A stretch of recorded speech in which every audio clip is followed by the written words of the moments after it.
Selamat sore, terima kasih atas kehadirannya semua di acara Ngobar Altu 85. Kita maunya rencananya rutin ya diadakan di setiap weekend ya.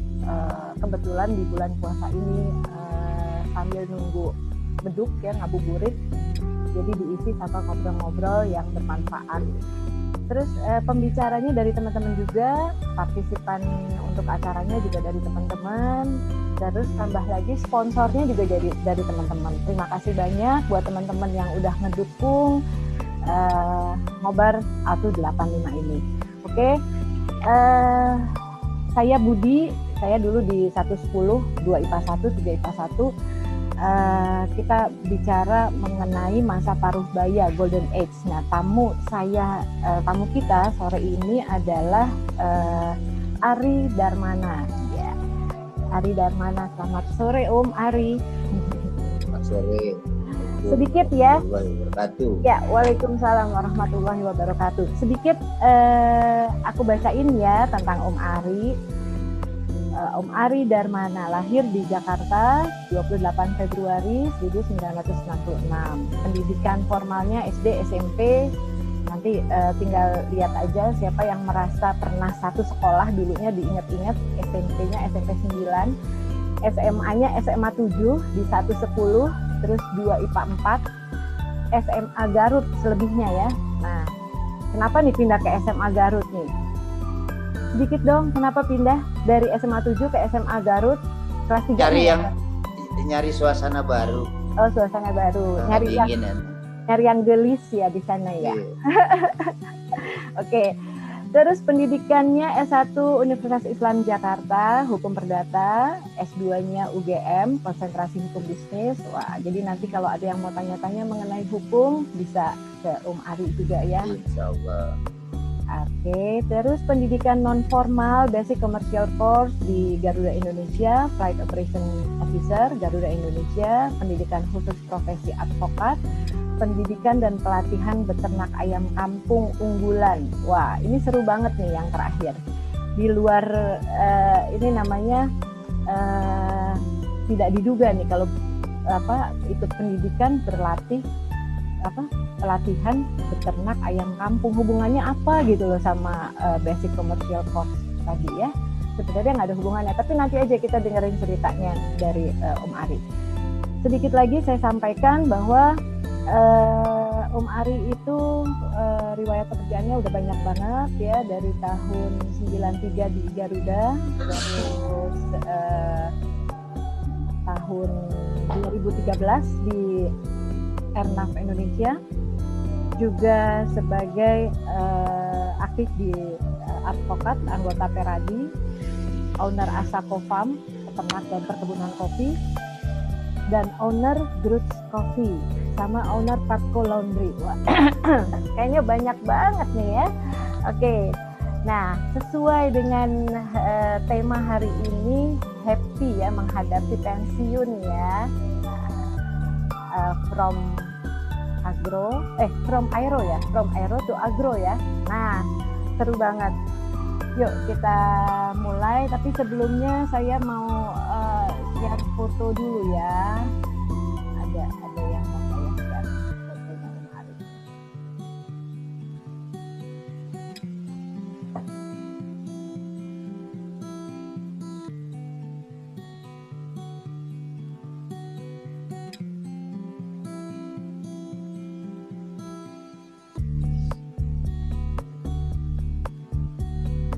Oke, udah kelihatan? Ini foto-foto Om Ari ya, yang sekarang mainnya di tengah kebun, tengah hutan malah kali ya.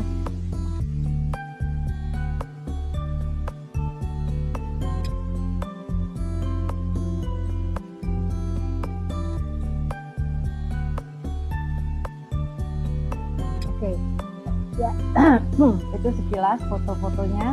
Udah kelihatan ya tadi ya. Sekarang lanjut kita masuk ke Om Ari Darmana. Silakan, yang lain mohon di mute dahulu.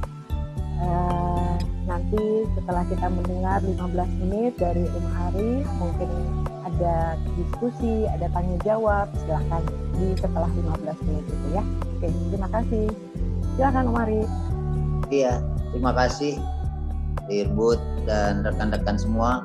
Assalamualaikum warahmatullahi wabarakatuh. Selamat sore rekan-rekan semua.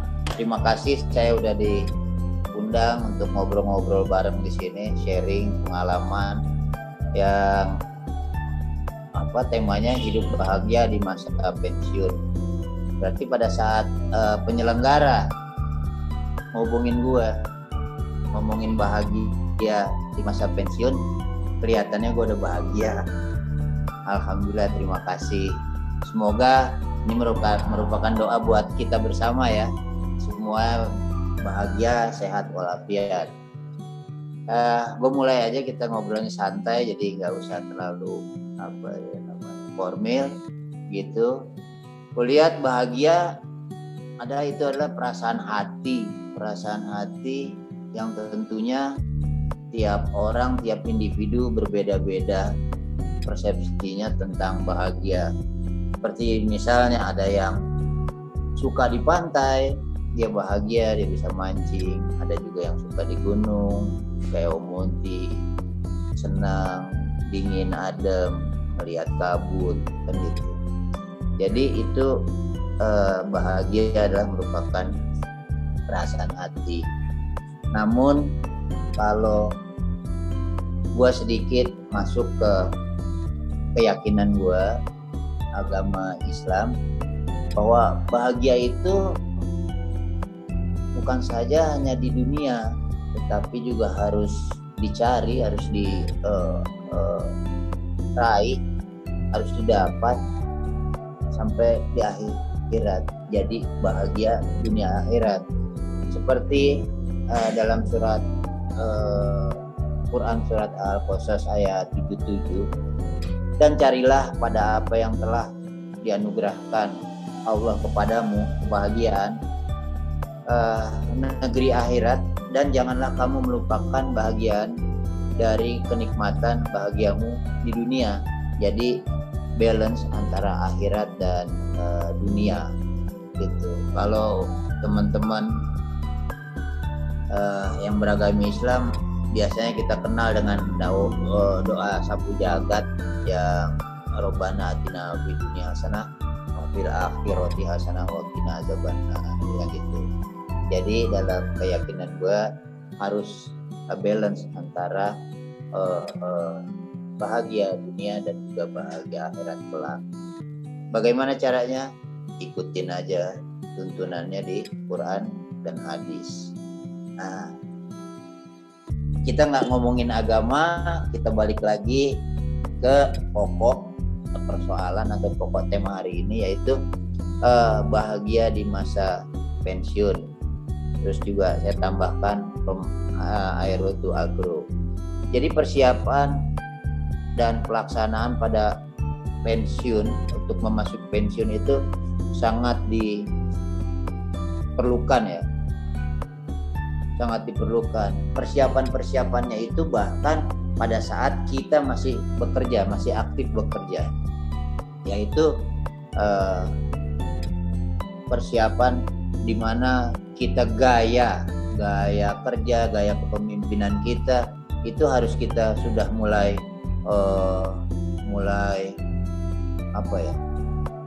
kita bangun, kita bina, kita selenggarakan. Misalkan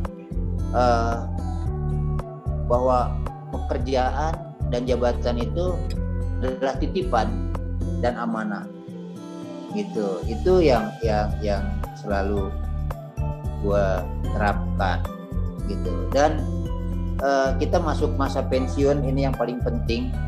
Ini paling penting menurut gua. Masuk masa pensiun itu bukanlah akhir dari segalanya, tetapi itu awal dari kehidupan baru.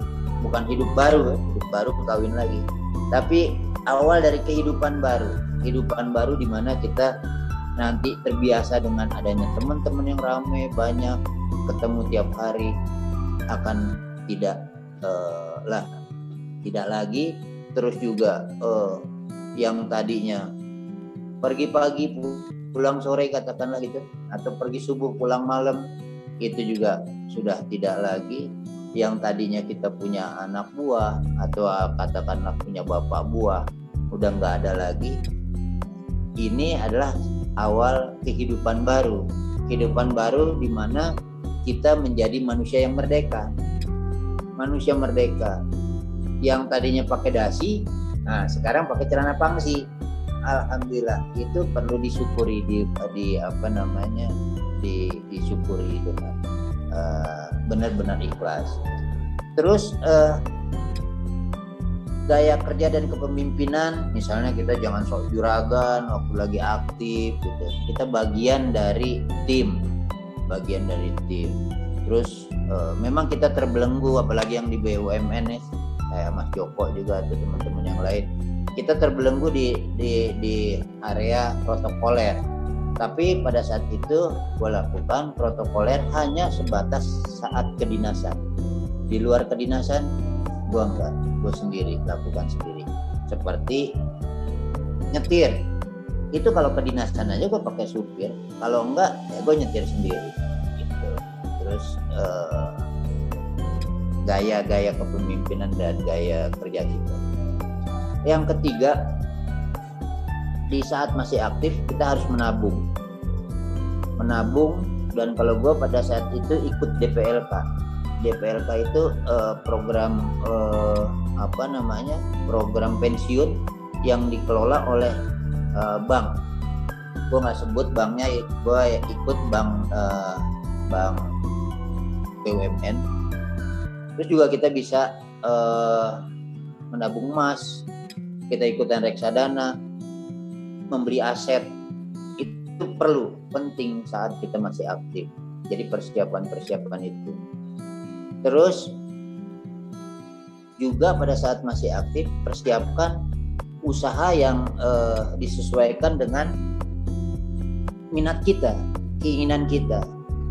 Kalau yang ada MPP, masa persiapan pensiun, kalau menurut gua lebih baik itu diambil, karena itu setahun itu MPP adalah kita bagaimana bisa menyesuaikan automatically. Pertama adalah income turun drastis, tidak ada tunjangan jabatan, tidak ada tunjangan transportasi, tidak ada tunjangan lain-lainnya, banyak yang hilang. Nah di masa MPP itu gaji masih tetap full, hanya saja sudah berkurang, cuman tunjangan yang hilang. Terus itu yang perlu dipersiapkan di saat kita masih aktif. Terus bagaimana saat pensiun? Pada saat pensiun, sekali lagi saya katakan atau gue bilang bahwa kita harus bersyukur yang benar-benar bersyukur, karena kita sudah merdeka dari jebakan rutinitas selama ini, dan bersyukur atas nikmat sehat, juga finansial yang telah kita miliki dan lain-lain. Itu pada saat pensiun. Yang kedua, pada saat pensiun yang penting adalah lunasi hutang. Jangan ada lagi hutang. Kalau bisa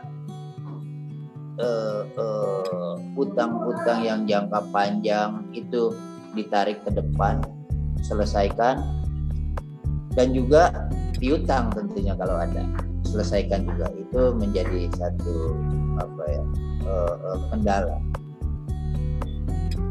Yang ketiga, melakukan kegiatan-kegiatan yang kita sukai itu bersama pasangan dan keluarga,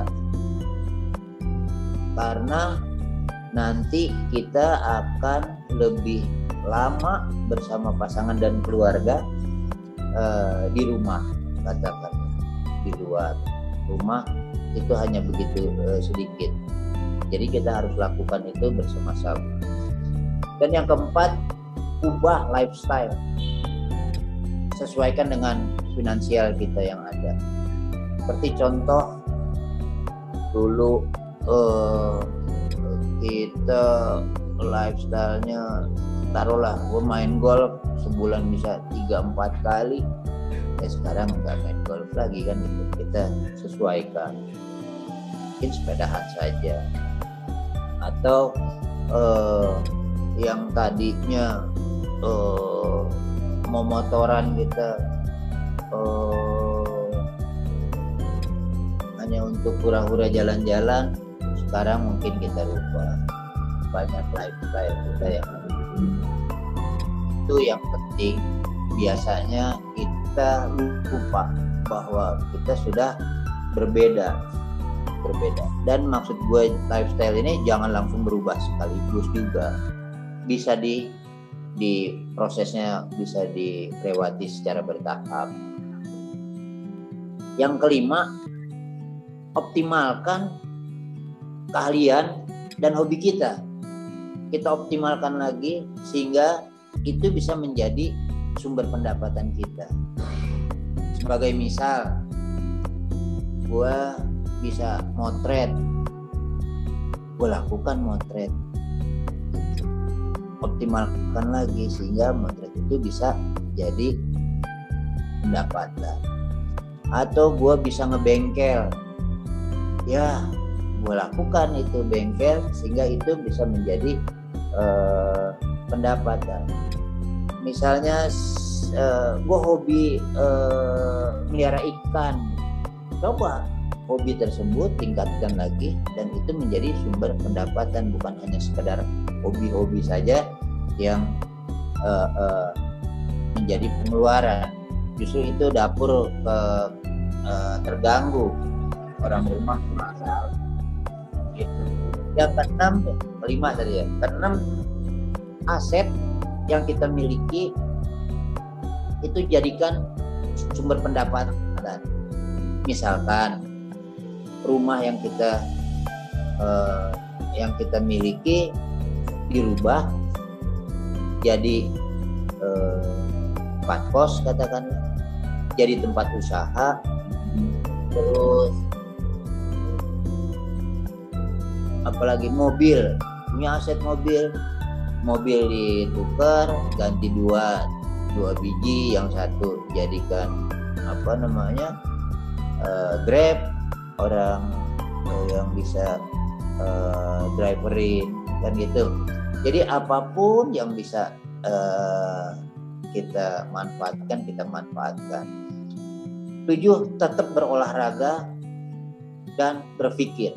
Tadi udah ngomong, kita harus berpikir. Iya, kita harus tetap berolahraga dan berpikir.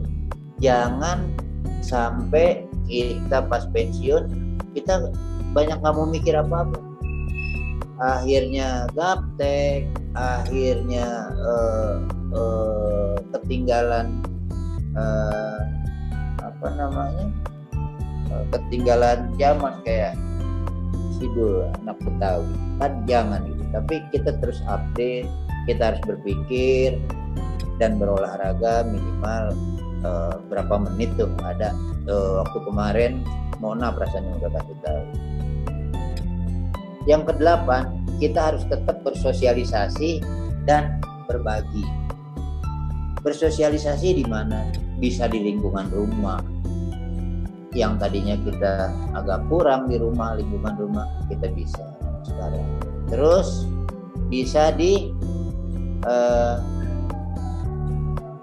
organisasi atau klub apa, dan juga kita harus berbagi.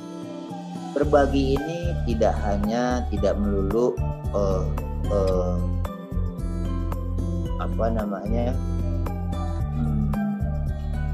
materi, uang, tetapi berbagi ini adalah kita bisa berbagi dengan ilmu yang kita punya, keahlian yang kita punya, pengalaman yang kita punya, banyak lagi.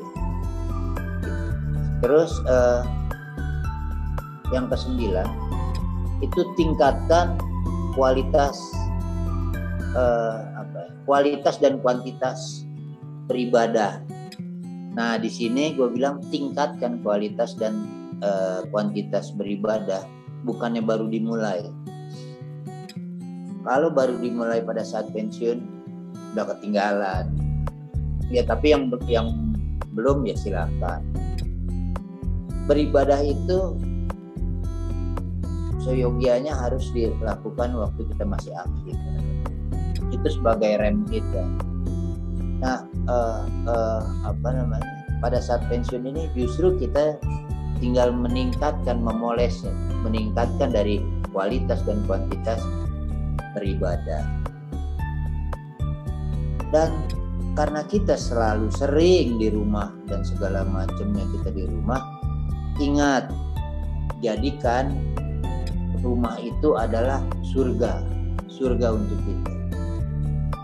Baiti janati, karena akan di rumah itu berapa persen akan kita lakukan di rumah, kebanyakan di rumah. Itu adalah antara pensiun dan aktif sampai pensiun, persiapan dan juga pelaksanaannya. Terus bagaimana sih from aero to agro? Nah ini di sini, gue yang tadinya adalah berkecimpung aktif di dalam dunia penerbangan, aero kalau bahasanya itu, terus kebetulan disiplin ilmu gue ilmu hukum, hingga juga mengetahui sedikit aturan-aturan yang ada. Dan di kampung bokap gue asal dari Garut, itu subhanallah di seluruhnya gue dikelilingi oleh gunung, jadi lembah, dikelilingin gunung. Nah gue hobi suka mau motoran, naik motor trail. Gue jalan-jalan, pas di belakang kampung gue itu ada gunung namanya Gunung Talaga Bodas dan juga Gunung Galunggung. Gue jalan-jalan ke sana mau motoran pakai trail, itu hutannya masih banyak. Ternyata masih hutannya banyak, tapi udah ada jalan. Gue tanya-tanya, ini hutannya hutan apa, hutan siapa? Gue tanya-tanya, ngobrol-ngobrol, gue cari tahu, dapat ternyata itu hutan jadi dikelola oleh perhutani. Dan gue tahu aturannya, di perhutani itu ada apa yang namanya PHBM, pengelolaan hutan bersama masyarakat, yang di dasar hukumnya juga itu dari Kementerian Menteri KLH. Nah gue lihat itu, nah ini hutan adalah potensi, dan gue lihat aturan yang ada, ini aturan. Manakala potensi yang ada hanya sebagai potensi saja, diam, dan juga aturan sebagai aturan saja, ini tidak akan berbunyi, tidak akan bermanfaat. Nah disitulah gue gabungkan bagaimana hutan yang ada di daerah di belakang kampung gue itu yang dikelola perhutani, dan juga aturan yang ada terkait dengan PHBM ini gue gabung dan gue usulkan ke perhutani. Nggak gampang sih memang awalnya, gue kasih ajukan konsep agroforestry.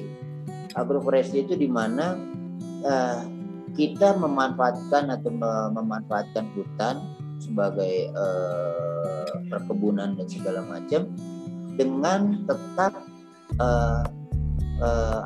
dengan tetap menjaga kelangsungan hutan tersebut, kelestariannya kita jaga. Jadi itu konsep agroforestry yang gue tawarkan ke perhutani.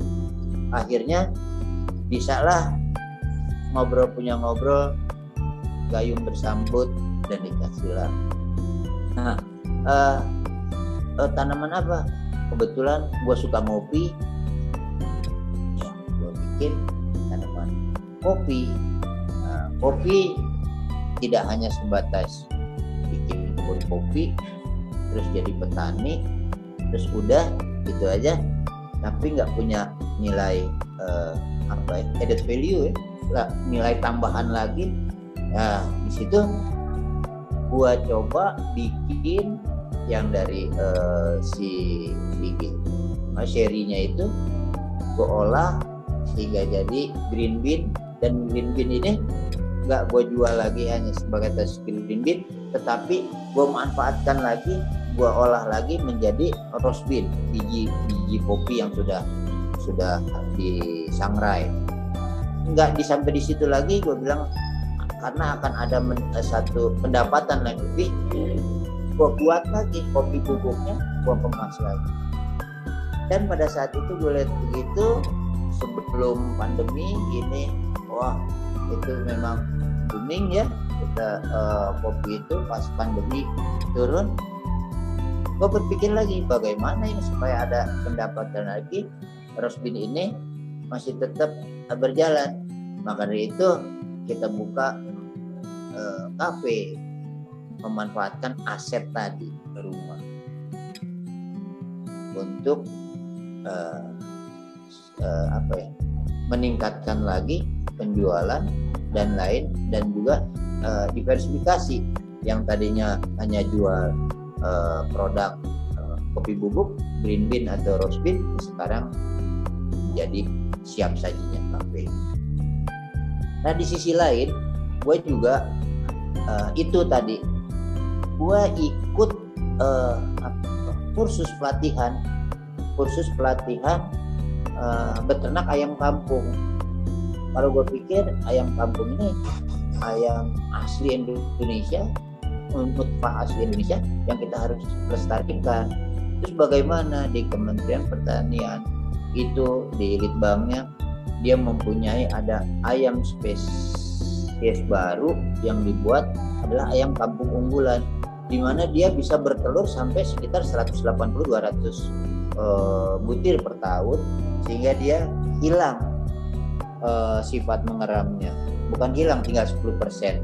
Jadi kita bisa gitu, dan juga pertumbuhannya itu besar. Nah, gua di situ menerapkan integrated farming, di mana kotoran dari si ayam tersebut gua olah lagi untuk dijadikan pupuk kandang. Pupuk tersebut gua pakai untuk kebun kopi. Gitu. Mungkin teman-teman udah ada yang pernah ke Garut, kayaknya ada, bukan mungkin, ada beberapa teman-teman udah melihat bagaimana peternakan ayam kampung gue. Juga kopi, kalau kopi kayaknya belum ada karena jauh. Takut gue bawanya ke atas gunung, ke hutan, walaupun itu jalan udah ada tapi terjal. Jadi itu sharing pengalaman gue. Dan juga tadi kita di awal gue buka dengan satu ayat Quran. Nah sekarang gue tutup juga satu ayat Quran, yaitu wal asr innal insana lafi khusrin illa allazina amanu wa amilus solihati wa tawassaw bil haqqi wa tawassaw bis sabr. Jadi di situ juga Allah sudah sudah bersumpah demi masa, lo rugilah, lo manusia rugi kalau lo nggak beriman. Juga lo mengerjakan amal kebajikan, amal soleh lo lakukan, dan juga saling memberi, saling menasihati dalam kebenaran, bukan dalam pembenaran, dalam kebenaran. Jadi tidak ada kebohongan. Juga kita bersabar. Dalam kesabaran itu, maka di situ akan kita temukan kebahagiaan hidup kita. Jadi kita lakukan dengan iman dulu.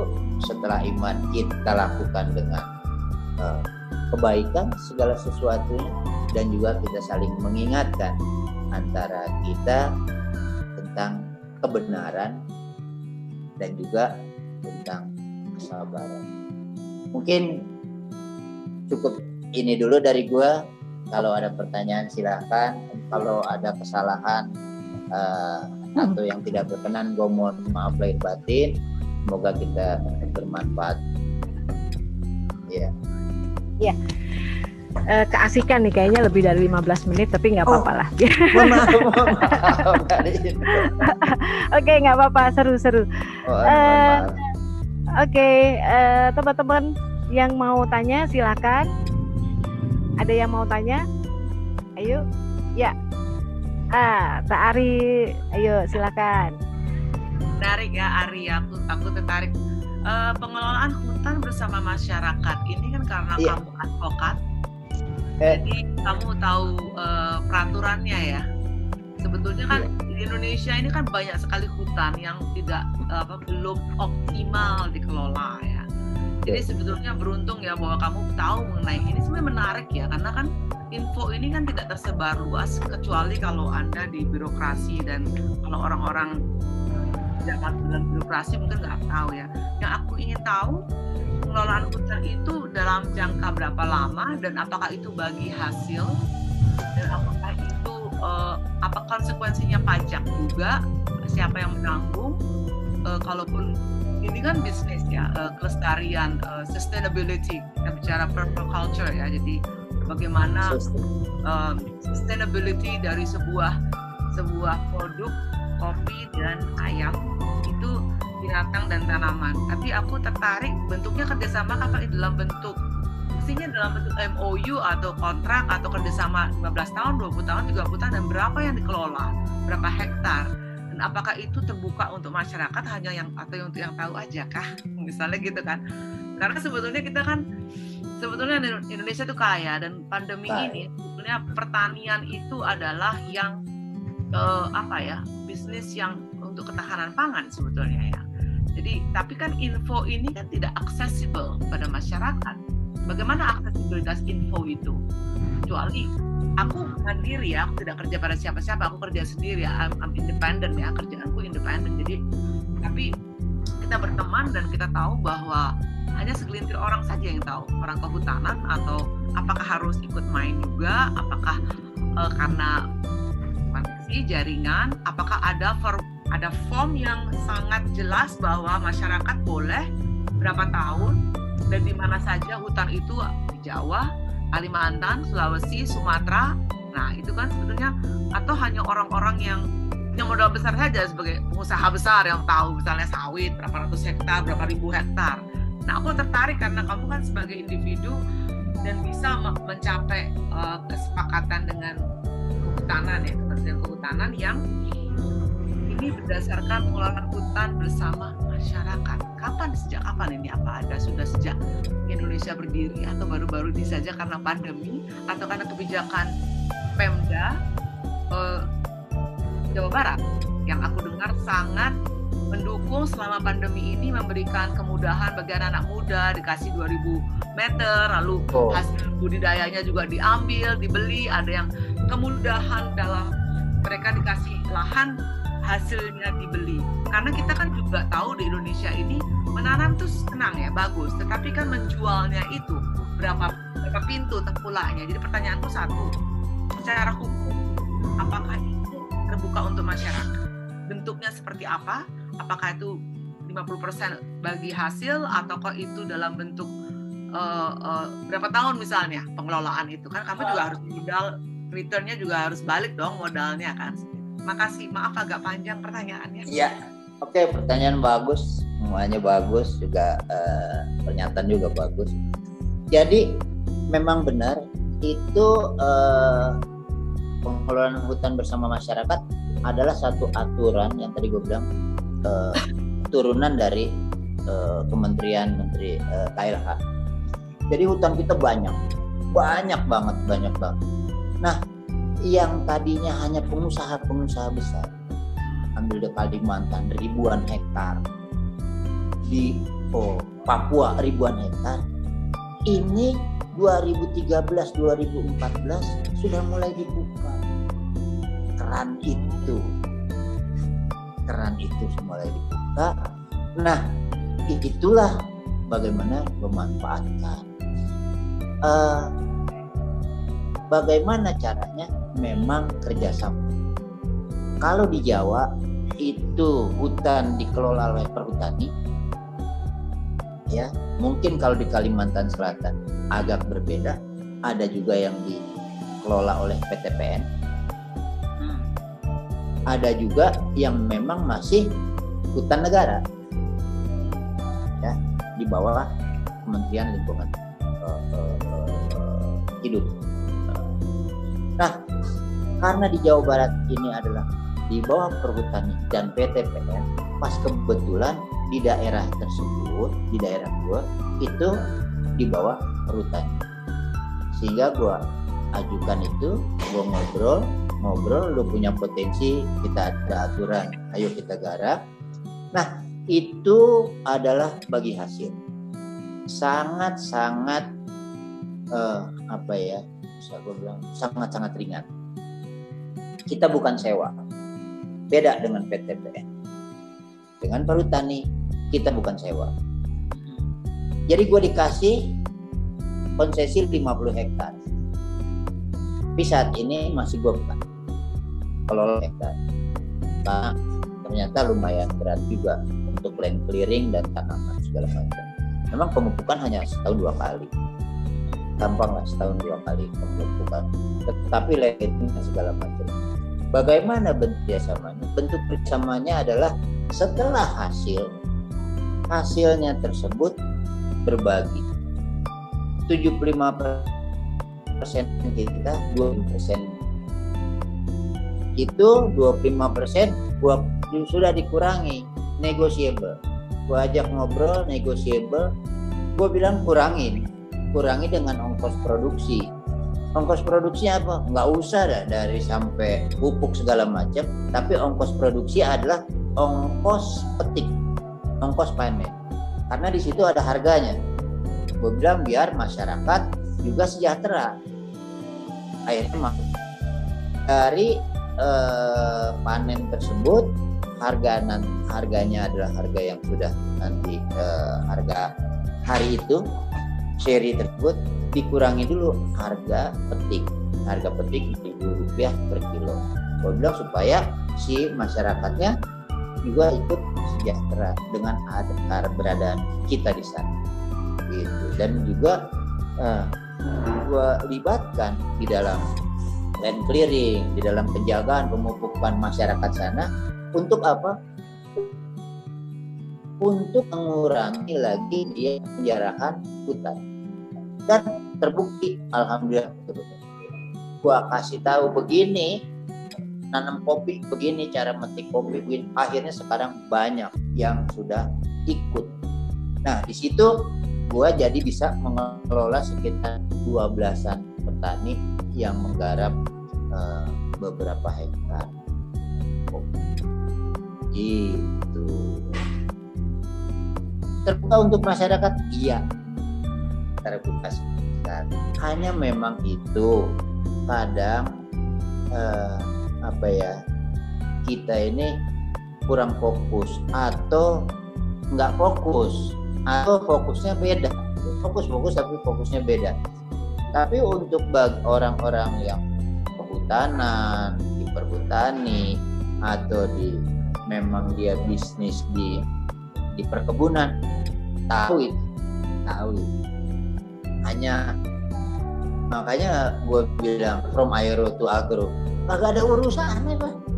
Dari gue penerbangan tiba-tiba gue perkebunan. Nah itulah yang gue combine. Ternyata ada kesamaan loh antara penerbangan dan perkebunan, yaitu apa? Cuaca. Penerbangan tidak mungkin kita bisa mengabaikan cuaca. Ternyata begitu juga di perkebunan petani. Dan disinilah makanya gue kenalkan petani tersebut. Jadi inilah gunakanlah situs BMKG. Jadi jangan sampai ada lagi, aduh Pak, saya baru tanam, saya pikir hujan, baru sekali nggak hujan lagi Pak. Ya, saya bilang jangan sampai begitu. Gunakan ini ini perakiraan cuaca. Nah, ya kalau baru hujan sekali, lihat tren kedepannya gimana sih, hujan terus lagi nggak? Oh nggak hujan lagi dong. Ya jangan tanam dulu, dia bilang gitu. Jadi jangan dipercayain. Tapi ini sebagai perakiraan. Lo percaya lo musyrik, lo percaya sama Tuhan. Ini perkiraan, teknologi yang lo pakai. Akhirnya udah beberapa pakai, alhamdulillah. Jadi disitulah tadi yang gue bilang, kita harus berbagi,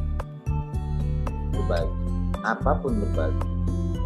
Dan tidak harus melulu berbagi itu uang. Berbagi apa yang ilmu yang kita punya, berbagi pengalaman yang kita punya, berbagi, insya Allah. Aku tadi belum tahu berapa tahun itu kesepakatan itu diberikan. Oh, kesepakatan itu 30 tahun. Wow. Gua pikir iya. Sangat banget itu. Sebetulnya kalau kamu mau bisa 2 tahun pertama, gue bilang 2 tahun pertama ini land clearing dan tanam belum berbuah, free. Oh iya, enggak pernah. Ya, jadi nanti dibagi. Aku sebetulnya kalau kamu mau ajak itu ya, salah satu negara yang paling canggih dan negaranya nggak punya lahan, tapi dia pensupply nomor 2 untuk tanaman dan buah-buahan seluruh dunia. Itu negara mana coba? Singapura. Nah, negara yang menjajah kita. Belanda. Ya. Dia nggak punya lahan, tapi dia memakai teknologi pertanian. Dia menjadi pensupply semua buah dan sayuran ke seluruh dunia. Setelah itu Israel, lalu ada tentu saja Australia, Selandia Baru. Tapi kalau kita lihat teknologi ya, mestinya kamu pakai juga itu, karena 50 hektar tuh gila loh. Itu bisa kasih makan seluruh Jawa gitu. Itu kalau pakai vertical farming ya, tapi memang harus butuh modal ya. Kalau bicara cuaca, Belanda itu misalnya 1 meter tanah tomat ya, dia memakai ada namanya perusahaan itu, dia pakai greenhouse. Bukan greenhouse lagi. Jadi dia atur sinar mataharinya, bukan matahari lagi, tapi pembuat sinarnya, dia atur suhunya, dia semua computerized. Itu dia kalau misalnya 1 meter persegi tanah, kalau di mana? Di Spanyol 4 kilo lah, 1 meter tanah ya, 4 kilo tomat. Di Belanda dia bisa 30 kilo, 40 kilo. Di Bali saya tanya, saya kan nanam jati ya, saya punya 4.000 jati di Bali. Saya bilang, kalau di Bali berapa nih Pak? Ya paling 1 kilo Bu, 2 kilo tomat. Saya bilang cuacanya begini. Jadi tadi urusan cuaca itu bisa disimulasi, dikondisikan, sehingga mereka pakai drone kecil-kecil. Kalau ada hama, dia akan tahu. Dia kan udah mulai bergerak, mana yang ada hamanya, langsung bagaimana. Ya. Itu mungkin bisa di pertanian, tetapi untuk di perkebunan nggak bisa.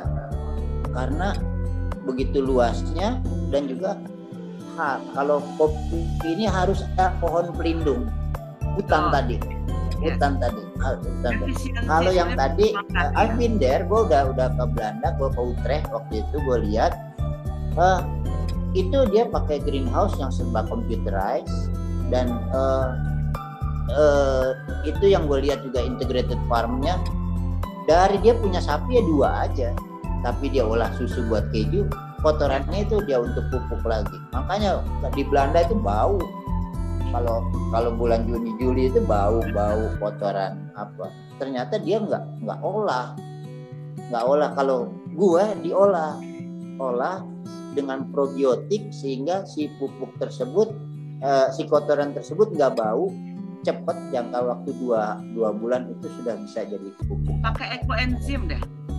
Aku juga ya pakai lokbatus. Permakultur saya praktekkan di rumah Pakulang. LKC. Bukan, dari limbah hasil sampah dapur. Itu kan 70% sampah kita kan dari dapur. Itu kita olah. Kita kasih bioaktivator sedikit, jadikan pupuk. Iya. Itu 3 bulan ya. Nah, itu aku juga aku pendukung alam soalnya, nomor 1 kalau urusan alam. Anyway, terima kasih, sukses ya Ari ya. Amin, terima kasih. Ya, sukses semuanya. Iya, terima kasih Ari Suteja. Terus ada lagi yang mau kasih masukan atau pertanyaan? boleh tanya enggak? Ya, silakan. Boleh. Siapa tadi itu? Siapa? Ajo ya? Ajo, Iya. silakan. Ya, silakan Om. Pertanyaan Om Ari. Iya, silakan, Jo. Investasi ini kira-kira berapa ya? Apa? Investasi untuk mengelola sebuah ladang kopi, kebun kopi. Kira-kira berapa? Kisaran aja kira-kira gitu. Oke. Kalau cocok bisa ikutan. Oh iya. Jadi gini, kalau masih dari hutan tadi semua, kita land clearing, kita segala macam, 1 hektar itu kalau jarak tanam 3 meter itu sekitar 1000 pohon. 1 hektar 1000 sampai 1200 pohon, ya. Nah, bibitnya, pupuknya, tadi pekerjaannya, land clearing segala macam, hingga kita 2 tahun sekitar antara 180-200 ribuan per batang pohon sampai dia panen. Nah, sekarang berapakah yang diperlukan? Berapa perlu luasannya? Berapa batang, tinggal gitu. Sekitar gambarannya begitu. Oke. Tadi udah kebayang tadi hitungan dari 1 meter jika berapa batang, 1 hektar tadi kira-kira berapa batang yang perlu dibutuhkan. Iya. Silakan. Nah, selain itu boleh tambah lagi? Boleh. Mari. Selain menanam berkebun ini, Om Ari juga menanam deposito enggak ya? Mainkan deposito enggak? Bang, enggak Jo. Iya. Enggak Jo. Enggak main deposito. Oh gitu. Jadi dari waktu aktif gue ikut DPLK tuh, program pensiun secara mandiri, salah satu bank, gue nggak sebut banknya, nanti di endorse lagi. Kalau di endorse, gue nggak sebut banknya, itu gue ikutan itu. Sama gini, kalau gue di BUMN itu gajian 17 kali minimal, 19 kali bisa, 12 kali gaji itu bulanan. Di bulan siapa Kiki di Garuda, di bulan Mei Juni itu ada ulang SPP sebulan, ada THR tadi itu ya sebulan, terus cuti, setiap ambil cuti kita dapat gaji lagi sebulan. Nah, terus dapat bonus. Tadi gue bilang minimal 15-17 kali. Nah, itulah gua utar-atur, gua hemat.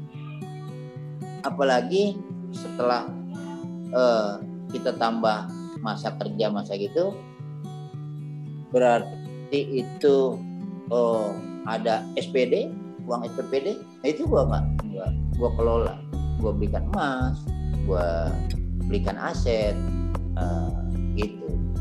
Jadi nggak main deposito gua. Oke. Terima kasih Om Ari informasinya.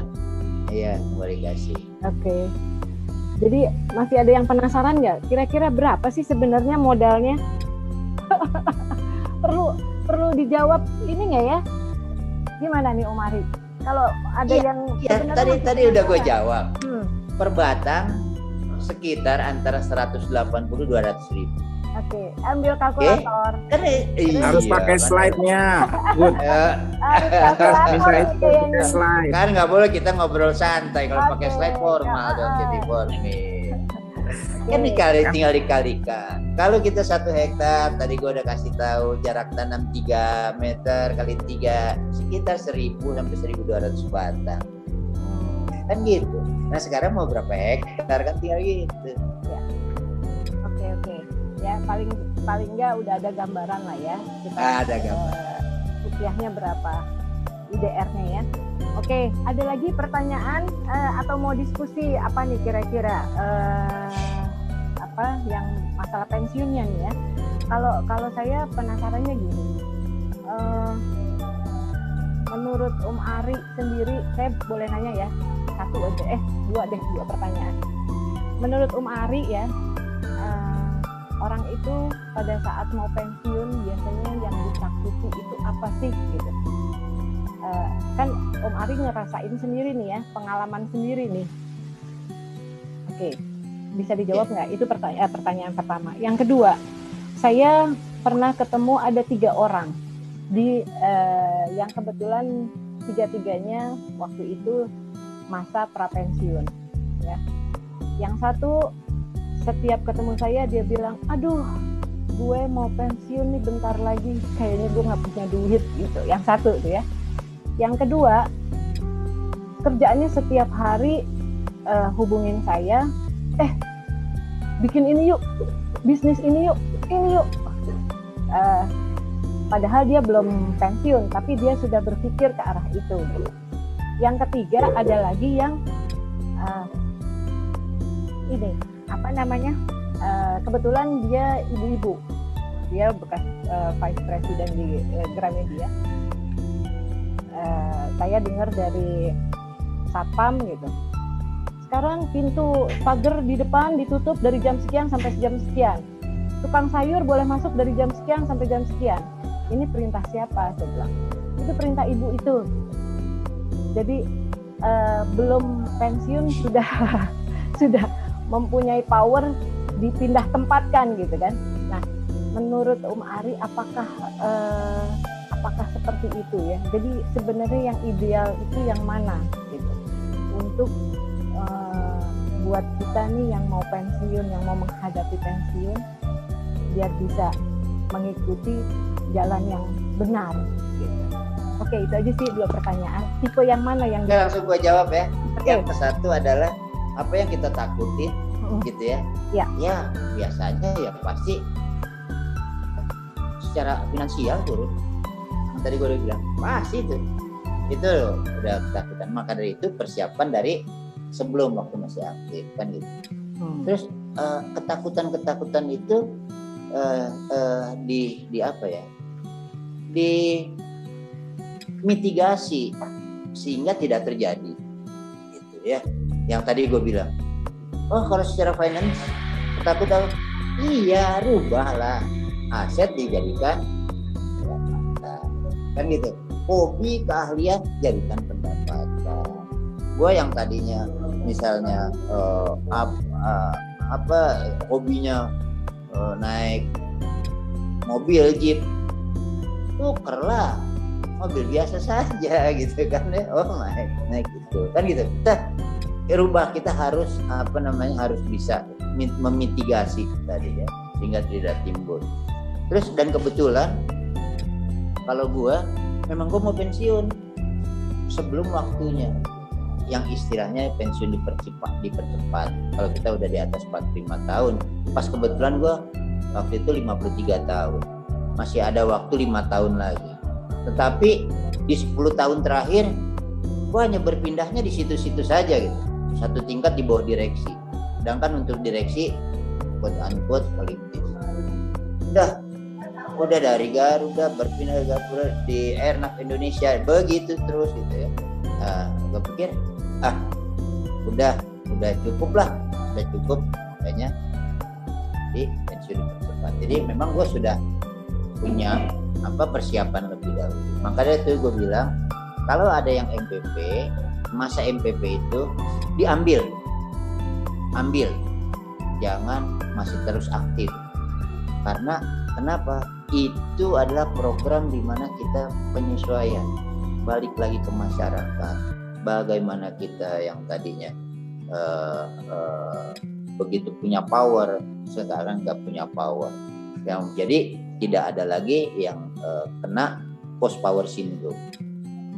Bikin enak, bersyukur yang buat pekerjaan nih sekarang kita bisa jadi owner, kita bisa jadi pengusaha. Yang pengusaha bisa nggak jadi pekerja? Nggak bisa. Ya, kita udah pernah ngerasain pekerja di BUMN dan sekarang jadi pengusaha. Kita merdeka. Yang tadinya pakai dasi, sekarang pakai celana pangsi, kan enak. Gitu. Bikin nyaman, bikin enak, bikin happy. Dan baiti janati, bikin rumah menjadi surga buat kita. Insya Allah. Ada lagi? Ya. Semoga bisa diterima. Halo Pak Ari. Yuk. Ya. Silakan yang mau tanya. Bikin masjid kayak Monty, Mbak Ari. Bikin masjid kayak Monty. Bikin masjid. Insya Allah. Usulan. Insya Allah. Di Garut bikin masjid di kebun. Nah, gitu Insya dong. Allah. Pak Ari, boleh ikutan nggak nih? Wah, boleh Pak Asta. Siap. Jadi kenapa kagak bisik-bisik aja sama gue? Iya, silakan. Ini Pak Ari, karena kan 10 tahun lagi kan gue pensiun nih. Jadi notaris. Ya kan jangka waktunya kan 65 tahun. Sekarang 55. 10 tahun lagi. Jadi kayaknya cocok nih kopi nih. Gitu. 10 hektar aja. Gabung ya, gue ya. Silahkan. Ayo kita gabung. Sama Haji Monty kayaknya nih. Alhamdulillah. Sip. Yang lain ada yang mau ikut kan? Yang lain dong. Gimana kalau tujuh Insya Allah. kita bikin usaha Kopi. Keluarga Bumi Nusantara ya. Ayo silakan. Siap. Ya. Nuhun, Pak Ari. Mangga. Ayo. Yuk kita bareng-bareng. Om Ari, aku ada masukan Om. Ada teman kita punya anak lulusan ITB perhutanan atau hutanan, teknik kehutanan kalau nggak salah. Mungkin bisa diajak, sekarang masih jobless. Iya, insya Allah. Hanya kalau sebenarnya kebun kopi sih bukannya ke hutanan, masuknya ke perkebunan. Mungkin nanti hutanan itu bisa kita rame. Bagaimana tadi ya kita meningkatkan agroforestry tadi. Bagaimana kita membuat satu kegiatan perkebunan pengelolaan hutan dengan tetap melestarikan atau mempertahankan keberadaan hutan tersebut. Ya. Insya Allah. Udah mau pensiun? Iya, Mas Ari. Ya. Tahun ini aku nih akhir tahun pensiun. Nggak ada istilah MPP. Udah nggak ada istilah MPP. Oh, nggak ada. Langsung. Sekarang pensiun, udah besok langsung di rumah. Oh gitu. Nggak ada acara MPP-an. Suami juga tahun ini juga pensiun. Tapi Bismillah aja Mas Ari, aku juga belum ada persiapan untuk bisnis apa kan. Memang nggak mempunyai nggak punya ini planning. Ada sih planning ya untuk usaha gitu kan, tapi biasa bekerja di kantor belum ada lah istilahnya ke arah sana Mas Ari. Nah itu ada apa, nggak ada rasa takut sih, tapi ya anak kan ada rezeki masing-masing ya Mas Ari ya. Anakku juga yang 2 masih sekolah, 3 lah ya, yang 1 kuliah, yang 1 lagi udah kerja, 2 masih SMA, masih kecil-kecil. Tapi aku untuk usaha masih bingung Mas Ari, walaupun ada pembekalan waktu 3 tahun menjelang pensiun, ada pembekalan untuk bisnis ya. Tapi aku masih bingung mau bisnis apa gitu. Ada ide nggak Mas? Ya, yang seperti tadi yang gue bilang. Jadi jangan langsung bisnis langsung terjun. Uang pensiun diambil semua, ditarik ke depan, dihabisin. Awas jangan. Tapi hanya 20% pakai. Gitu ya. Itu bisnis apa? Tadi gue balik lagi ke yang pertama, yang lo minati, yang lo sukai. Misalkan dari kecil-kecilan gue suka berkebun nih, bertaman maksudnya. Bertaman iya, kecil-kecilan dari rumah dulu bertaman. Siapa bilang dari rumah nggak bisa menghasilkan. Kita masih tetap bekerja, dalam arti ada kegiatan dari pagi sampai sore juga, di mana pekerjaan tersebut kita salurin, kita dapat pendapatan. Jangan langsung, wah belum tahu apa-apa, gua mau usaha wah dengan perhitungan begini-begini. But jangan, banyak senior-senior gue yang itu. Tapi itu tadi, gimana sih yang agak nyaman lah, aman. Karena kenapa? Kita bekerja, Iya. Harus berubah nanti mindset kita yang dari pekerja jadi pengusaha. Nah, lakukanlah dari kecil-kecil. Jadi jangan langsung hajar blank. Jangan, sedikit-sedikit. Uangnya tetap aja ditabung. Dan gue untung aja teman-teman senior gue Garuda tuh masukinnya ke Jiwasraya itu kan kena 2.800 pensiunan kena hajar di korupsian.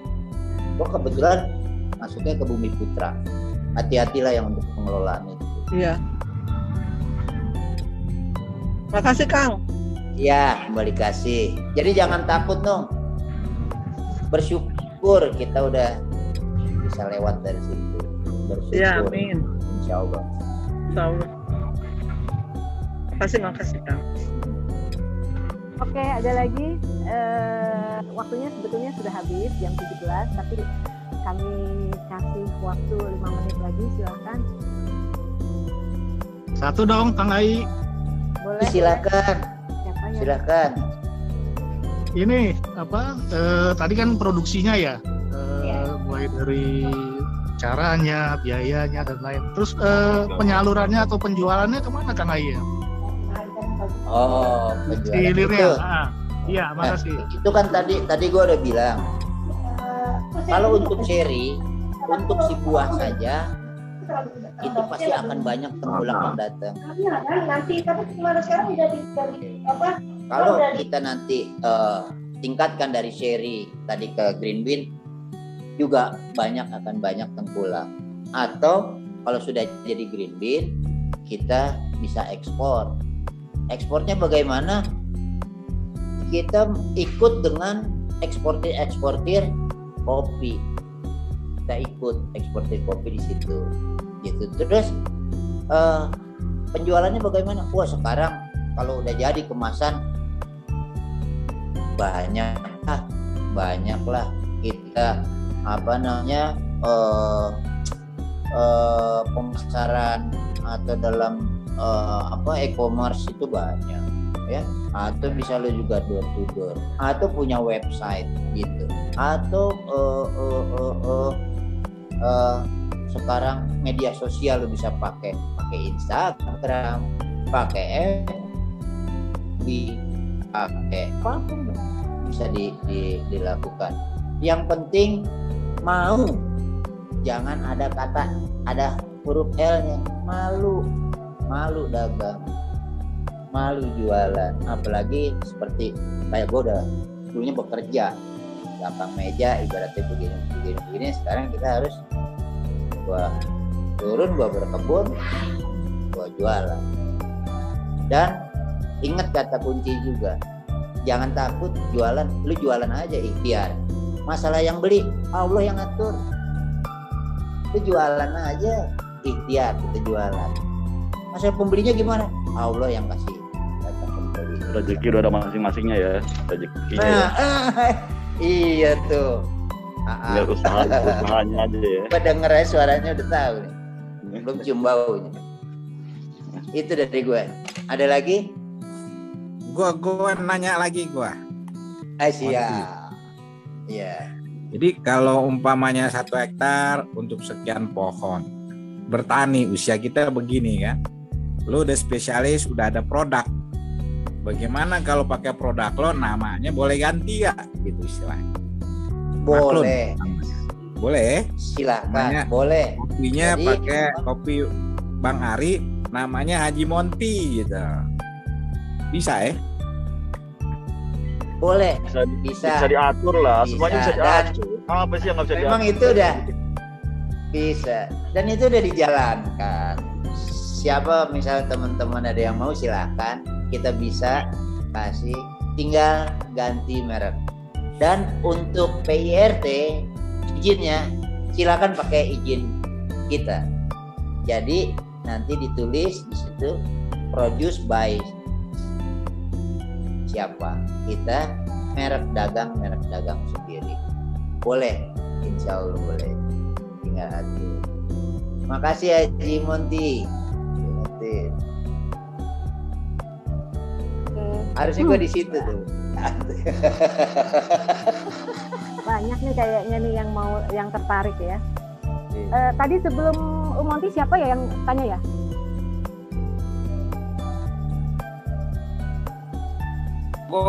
Belum Joko ya. Sebutkan nama. Joko ya. Joko ya. Oke. Sama Habib Agus.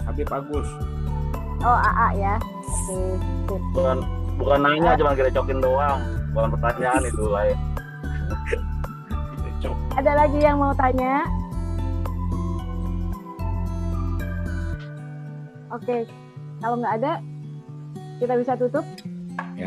Tanya. Tarik. Boleh dong tanya terakhir, sisi terakhir. Iya, silakan. Kak Hari, gini, aku tuh saya udah punya usaha nih di minuman ya kan. Terus udah running, tinggal running. Masalah kendalanya adalah di modal gitu. Kang Ari bisa kasih solusi nggak biar kita bisa running habis Ramadan ini gitu loh. Karena terus terang saya ngobrolnya kebetulan maksudnya modal tuh itu tuh ada Nung tuh, Nur Hasanah tuh, dia dari perbankan tuh. Kalau saya pengennya bukan masalah perbankan ya, saya pengennya sih maaf ya, bukan sok suci, pengennya yang anti riba gitu Kang, modalnya gitu, biar kita tuh tenang. Terus terang saya juga udah jungkir balik ya, udah dari tahun 98 semuanya nggak ada istiqomah, mati di jalan. Mungkin nggak tahu bener penggaknya, karena kita dulu masih bergantung kepada uang riba gitu loh. Waktu saya sih pengen ya akhir-akhir masih tua saya nih, usaha saya nih tanpa uang riba gitu.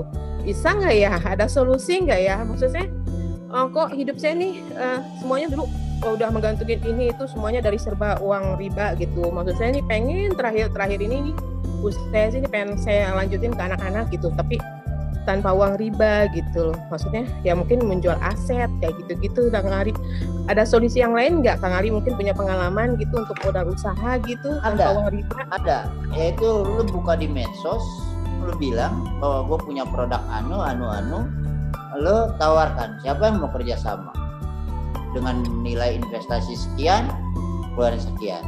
Tidak usah banyak-banyak, tetapi jangan menarik seperti lu jadi bank atau ngambil investasi yang banyak, tapi kerjasama. Kalau itu kan kena OJK nanti, aturan OJK. Tapi lu tawarkan, ini produk gua semua ada. Kira aja di situ ada investor. Satu. Kedua, terkait nggak mau riba, kita harus dalemin dulu tentang riba. Riba gimana sih? Yang namanya riba kalau uang dengan uang kan gitu ya. Kalau lu minjam uang, bayarnya lagi pakai uang gitu kan ya. Tapi kalau ini bentuknya kerjasama atau yang lain, itu kan bukan riba. Iya sih, paling solusinya itu kali ya, kita kerjasama. Maksudnya gini, Kak Ari, usaha saya ini kan baru ya, semua orang juga mungkin bertanya-tanya, kalau gue invest ke lu, kayaknya lu bisa nguntungin nggak ya? Soalnya kan lu baru gitu loh, belum iya, banget. Maka dari itu integritas itu harus kita lakukan sejak kita masih aktif, sejak dulu. Makanya ya alhamdulillah gue bilang gue bisa naik sampai di puncak, sampai di corporate secretary, sampai di kepala biro hukum. Itu karena apa? Integritas. Betul. Kalau kita integritas kita tinggi, insya Allah orang akan percaya. Misalkan seperti ya, misalnya gini, gue mau dong ikutan di situ. Itu karena kenapa? Tidak hanya semata hanya hitungan melulu, tetapi ada keyakinan gue, ada keyakinan orang mau investasi, mau bekerja sama dengan gue, kan gitu. Karena apa? Itulah nilai-nilai integritas harus kita junjung. sejak kita masih aktif. Insya Allah buahnya akan kita miliki. Enggak, karena gini ya Kang Ari ya, integritas kita udah kita punya, insya Allah kita juga maksudnya jujur lah ya. Kadang-kadang orang untuk memulai investasi kita tuh kayaknya kayak ragu gitu ya.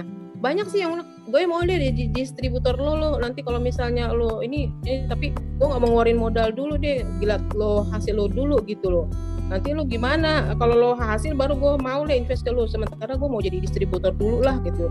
Lo jual gue beli gitu, nanti gue distribute gitu kan. Kalau misalnya lo nggak jalan ya gue nggak rugi dong gitu mereka rata-rata seperti itu awalnya gitu kali. Jadi nggak mudah gitu, nggak nyari orang untuk percaya sama kita untuk jadi invest di kita tuh nggak sesuatu yang nggak mudah gitu loh.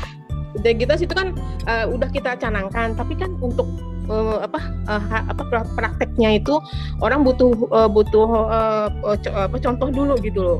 Lu gimana hasilnya, lu bagus nggak, lu nguntungin nggak? Kalau lu nguntungin, gue nggak mau dulu lah, gue jadi penjual dulu lah, gue nggak mau diinvest dulu kayak gitu tuh kayaknya nggak mudah Kari cari orang yang mau percaya sama kita gitu loh. Karena kan kita produknya lu jualan konsep apa lu jualan produk? Produk lah, gue jualan produk. Kalau udah berarti sudah ada produknya kan? Kalau lu jualan produk berarti sudah ada produknya. Produk itulah yang lo tawarkan gitu, kerjasama. Enggak, memang dari awal itu salah. Ya? Jual konsep. Enggak sih, nggak jual konsep, kita jual produk. Cuma masalahnya kemarin kita memang terlalu jor-joran bikin pabrik ini. Sementara pas kita mau usaha operasional kita udah nggak bisa nafas gitu, jeleknya gitu, nggak direncanakan gitu untuk untuk operasionalnya gitu. Kurang matang awalnya. Ya? Boleh tahu nggak minuman apa sih? Aku tuh minuman jelly seperti Oki jelly, cuma macam-macam rasa, kayak rasa jeruk, rasa melon, apel, strawberry gitu. Cuma itu kan produknya rata-rata pakai kimia yang food grade ya gitu, dan rata-rata kan food grade-nya itu banyakkan mayoritas dari luar gitu produknya, bukan dari dalam. Kebetulan kan kendala sekarang ini kan dolar lagi naik gitu. Jadi ya itu diperhitungkan itu, karena kan kita juga nggak bisa jual mahal juga gitu. Mungkin kalau Kang Ari, kalau misalnya kopi kan bisa jual mahal. Kalau kita minuman yang biasa dimasukin ke warung-warung dan ke supermarket gitulah seperti Oki Jelly, dan kita juga nggak bisa jual mahal. Sementara kan itunya juga udah lumayan mahal ya, bahan bakunya, karena kebanyakan kan dari impor gitu. Nah itulah kendalanya kita. Jadi ini apalagi di sekarang masa musim pandemi kayak gini gitu kan ya.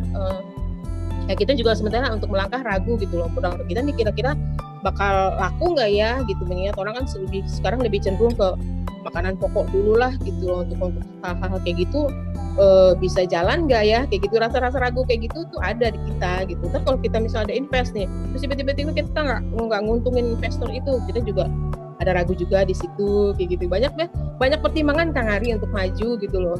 Sementara ini pabrik udah berdiri gitu loh, alat juga udah ada, cuma itu aja bahan baku aja sama modal untuk usaha untuk operasionalnya itu kita masih kendala gitu loh. Itu Kang Ari pengalaman. Iya, sedikit saja. Walaupun katakanlah punya pabrik kapasitasnya katakanlah 1 ton sehari, tetapi dengan modal sekian, coba bisa nggak 10 kilo sehari, nggak 1 ton dengan modal yang kita punya. Quote unquote lagi tadi, jangan berhutang kalau bisa. Kalau sudah masuk usia kita gini. Ya betul. Nah itu jangan dia. Berhutang. Kan gitu. Pakai 10. Tadi 10 kilo bisa nggak? Jalan. Ikhtiar saja. Masalah laku nggak laku kan tadi gue bilang. Jualan saja, jalan saja. Biarin pembeli, nanti Allah yang datangkan. Jadinya itu kita harus yakin begitu. Insya Allah. Kalau misalnya takut, mau melangkah takut, ini oke nggak ya? Ini bakal menguntungkan nggak ya? Ini iya, lu jalan aja belum jalanin, tapi udah takut yang di depan mata. Langkah baiknya jalan aja dulu. Kalau udah jalan bisa kelihatan tikungannya sebelah mana, tanjakannya sebelah mana. Oh ternyata turunannya sebelah situ. Kalau nggak dijalanin, gimana mau kita tahu di mana ada tikungan, di mana ada tanjakan? Gitu. Terus mulai dengan yang kecil, nggak usah yang besar. nggak usah yang langsung besar, mulai dari kecil. Jadi kita tahu nggak, hobi dari rumah saja bisa dapat menghasilkan. Kok baru punya hobi di rumah saja, ternyata pelihara ikan cupang. Alhamdulillah loh. Ya. Kelihatan motif. Dari 1 ekor, wah itu ada 700 ekor ya. Dan itu udah usia 2 bulan saja udah. Jadi gue bilang apapun bisa, yang penting mau, jangan ada huruf L, malu. Oke. Ya, kelihatannya makin seru, makin panjang ya yang ditanyakan. Nanti kayaknya Bu Mimi kita masuk ke pertemuan berikutnya aja ya. Nanti ada. Oke, makasih. Enggak apa-apa. Nanti kita ada Zulak ya, Zulfi Agustian ya, Zulak. Nah itu mungkin bisa ditanyakan mengenai modal gitu kan. Terus juga nanti ada Keli atau Cakrawijaya, dia ahli di teknik industri, bagaimana manajemen untuk satu bisnis baru gitu. Nanti ada lagi kita tema berikutnya gitu ya. Jadi untuk saat ini rasanya waktu udah nggak mungkin karena banyak ibu-ibu juga yang sudah siap-siap mau buka puasa gitu kan, nyiapin seru. Oke. Ya. Nanti takutnya oke deh, makasih sebelumnya. Sama Bu Mimi, nanti kita ikut lagi ya di tema berikutnya ya. Oke, siap. Yang penting kita sama-sama bisa bantu semua teman-teman yang membutuhkan, bisa dibantu sama yang pastinya yang punya ya. Oke. Mam. Ya.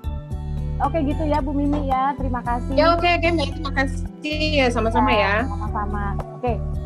Kita tutup, sudah selesai ya Om Ari ya, kesimpulannya. Jadi dari trik yang Om Ari tadi sampaikan bahwa ada 13 kalau nggak salah yang saya ingat ya, tapi yang saya garis bawahi cuma 1, untuk bahagianya masa pensiun ya, kita hadapi dengan tingkatkan kualitas dan kuantitas dalam beribadah. Itu aja sih, sama bersyukur itu yang saya garis bawahi.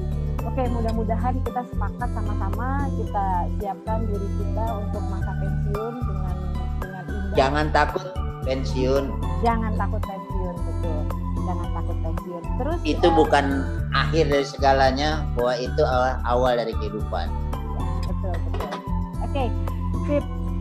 Untuk partisipasi teman-teman semua, terima kasih banyak di kesempatan hari ini. Sebelumnya saya minta foto bersama, boleh nggak dinyalahin semua? Kameranya di on semua, yang udah cantik-cantik sore hari bisa agak majuan sedikit biar bisa di close up.